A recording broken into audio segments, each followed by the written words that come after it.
All right, so I promised you we would be doing some easier things. We are going to start with Chapter 2, talking about inequalities and what they mean. I've listed here two inequalities. The first, x is greater than -2. The second, x is greater than or equal to -2. It's important to understand what these inequalities mean, that they actually represent space on a number line. So if I have this number line here, there's -2, -1, 0, and in this direction, -3, -4. My first inequality is saying that we need all values of x greater than -2. That means I don't get to include -2. To show this graphically, I put an open circle at -2, and I shade in the positive direction. So all the numbers that are bigger than -2. The difference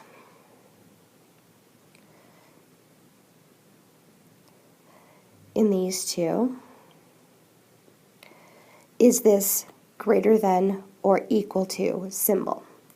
I still put a circle at -2, but now I get to include -2. So we actually shade in that circle, and then we graph all of the numbers bigger than that. So this is the difference between saying you need to have a score higher than an 80% to get a cookie, higher than an 80%, versus you need an 80% or more.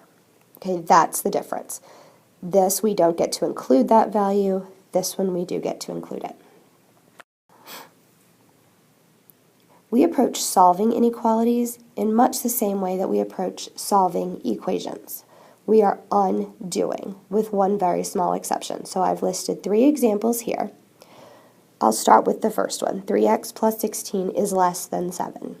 So just like we do in solving regular equations, we subtract 16 from both sides. That gives us 3x is less than -9.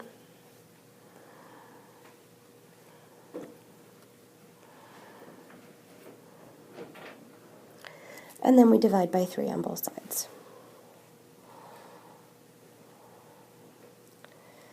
What this means is that the values of x that will make this true are anything where x is less than -3.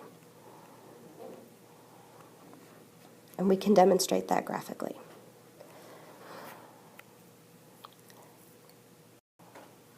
We'll approach the next equation in the exact same way. Subtract 11 from both sides.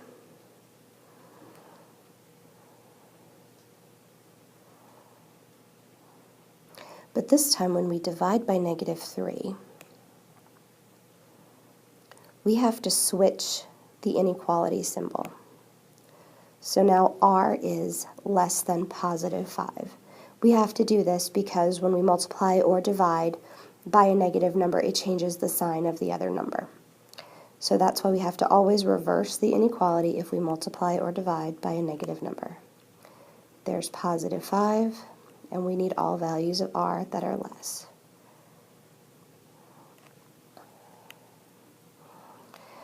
For this final one, there are a couple ways we can approach this. My advice would be to distribute these values so that you end up with 12z minus 3 is greater than 12z minus 10. I would add 3 to both sides.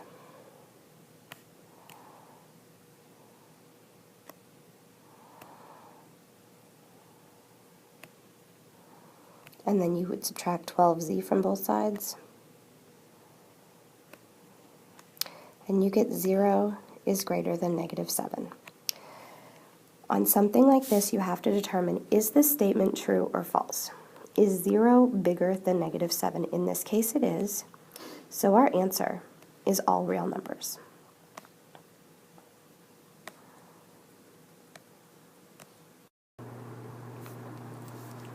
Taking a look at the next one, in this case I might not distribute that -2. Instead, I would probably just subtract 3 from both sides.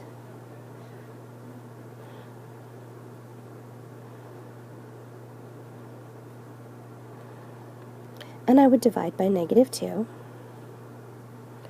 So remember, doing that division means I have to flip the sign. So q minus 1 is now greater than negative 1. And then I would again add 1 to both sides. So I would get that q is greater than 0. There's 0. And I need all values greater. On this next one, I would want to distribute this negative value, so I have negative 10 plus r is less than r minus 15. If I add 10 to both sides,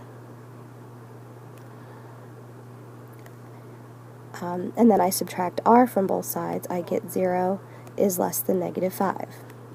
This statement is not true. 0 is not less than negative 5, so we would say no real solutions.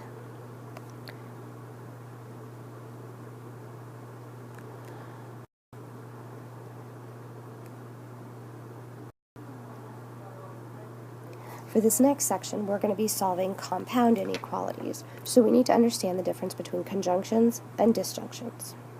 A conjunction means that the values for the variable for which both sentences are true. This is where we're looking for the word and. A disjunction means the variable for either one is true, so here we're looking for or. So, for example, in order for a baby to face forward in their car seat, they have to be 1 year old and they have to weigh 20 pounds. When my babies were 1 year old, they did not weigh 20 pounds, so since both of those were not true, they could not face forward. That would be a conjunction. A disjunction would be like saying, if you're going to stay on your parents' insurance, you either need to be under the age of 18 or you need to be a college student. So as long as either one of those are true, then it would be true. So that would be considered a disjunction. So I'm showing here 3 separate compound inequalities. Any that look like this, right? So I've got 2 inequality symbols. That's going to be a conjunction, right here, conjunction. Those are and statements. So either this inequality is true and this inequality is true. Here, this one is true and this one is true. On an or on a disjunction, you're going to see the word or, and as long as either one of them are true, then it's true. So this is how you'll solve conjunctions. You'll solve it as 2 separate inequalities.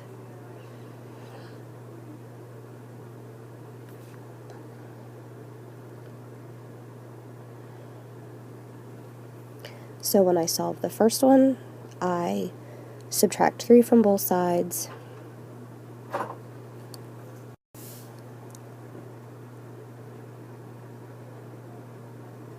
And then we divide by negative 1 on both sides. We do the same thing for the other one.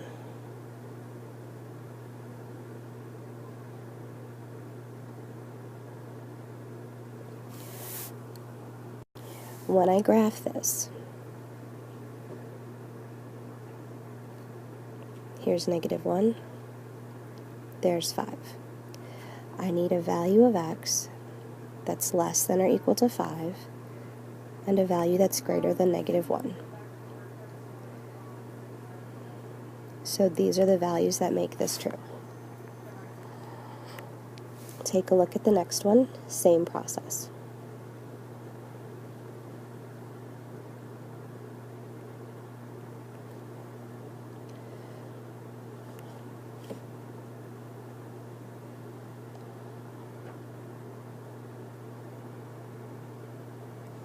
Sorry, that one is a little squished.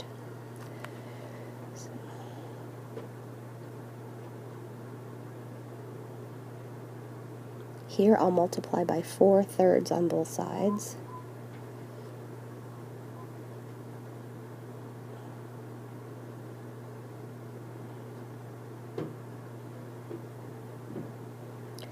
And on the other one, if I add 7, I get 3/4.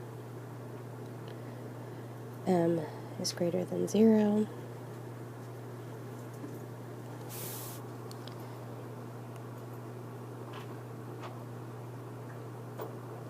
there's 0, there's 4. I need a value of m that's smaller than 4 and bigger than 0. So that'll fall right in here. On the disjunction, I'm going to approach this the same way.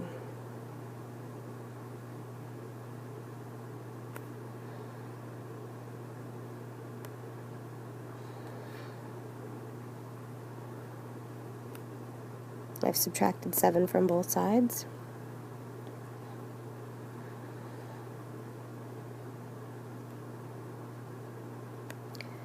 Here I subtracted 7 from both sides and then divided both sides by -1.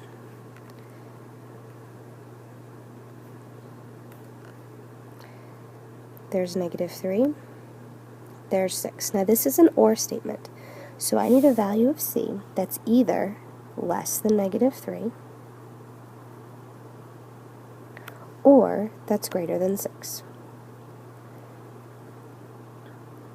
So we end up with rabbit ears. Let's try a couple more. The first thing that I might do here is distribute this negative. So I have k minus 1. I'm sorry, divide both sides by negative. I get is less than -4. So that means that k is less than -3. If I do the same thing on the other side, I divide by a -1. I get 1 minus k is greater than -4. So that gives me negative k is greater than -5. So k is less than -5.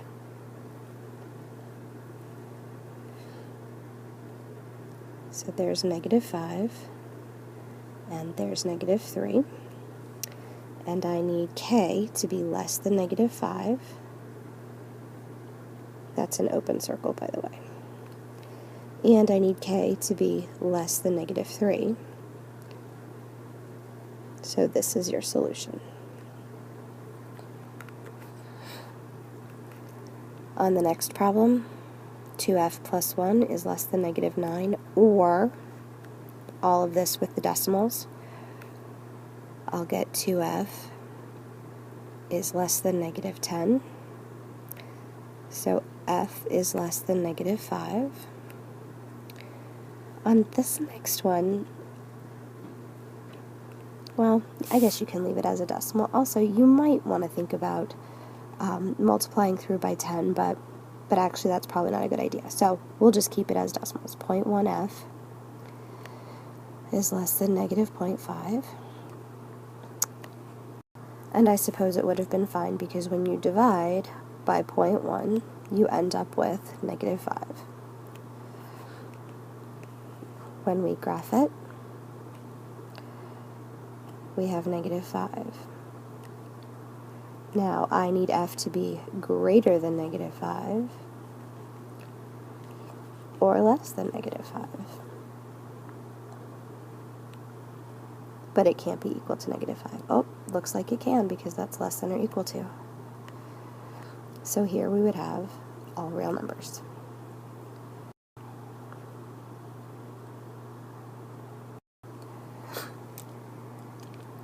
This last section, we're just going to look at some word problems. When you are solving word problems with inequalities, you're going to look for terms like at least, at most, more than, less than, things like that. Some of them are pretty simple. If you have more than, that would be your greater than symbol. Less than would be your less than symbol. At least actually means greater than or equal to. At most means less than or equal to. So you need at least $400 to go on the road trip. Means you can have more than $400, you can have exactly $400, but you can't have less. When I was in college, you could have at most 5 absences to pass a class. You could have exactly 5, you could have fewer than 5, but you couldn't have more than 5. Alright, so we have a store that's selling calculators. They have to pay $5.50 per calculator, and there's always a delivery charge of $25 for any delivery. We are going to sell the calculators for $8 each. So how many calculators do we need to have to produce a profit of at least $80? So we're going to sell the calculators for $8 per calculator. And out of that, we have to pay $5.50 per calculator plus a $25 delivery charge. And we need that profit to be at least $80. So on this,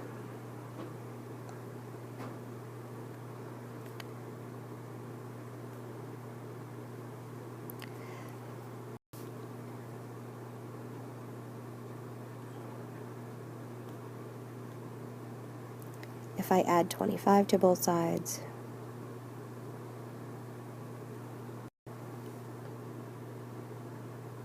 and then I divide by 2.5. So the store must sell at least 42 calculators to produce a profit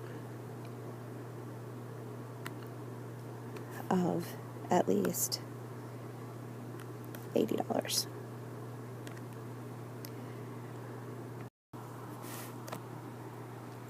This next problem is a little bit trickier because we're looking for an average price per share. So what we'll do is we'll start by identifying our two variables. A will represent stock A, B will represent stock B, but what we're told is that B is really the amount of shares of stock A plus 100. That keeps us having only one variable in the problem. So it's 1850 times the number of shares of stock A plus 2475 times the number of shares of stock B, which is A plus 100. And that needs to be, so we need the average. Remember, when you take an average, you add everything together and divide by the total. So we actually need the total of numbers of shares of A plus B. And that should be greater than or equal to 22. When I solve this, I want to clear this denominator, so I'm going to multiply both sides of the equation by 2A plus 100. So I'm going to multiply this 22 by 2A plus 100. And I end up with 18.5A plus 24.75A plus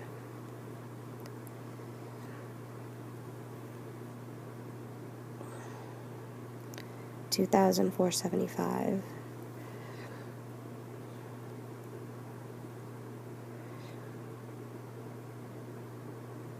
Now I don't have to deal with fractions.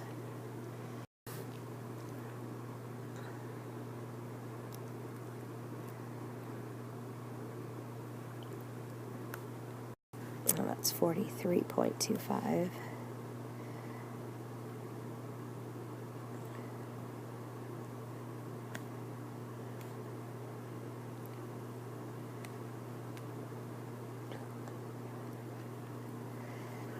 So from here, I'll probably subtract 43.25 from both sides and subtract 2,200 from both sides.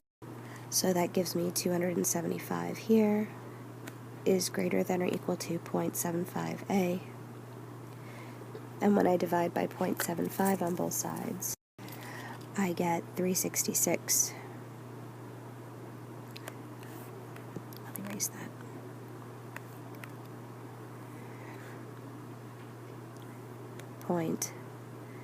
.67.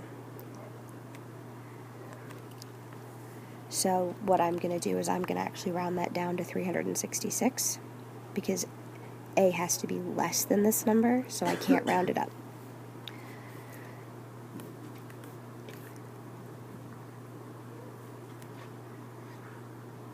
And so what that means for B is that it has to be at most 466.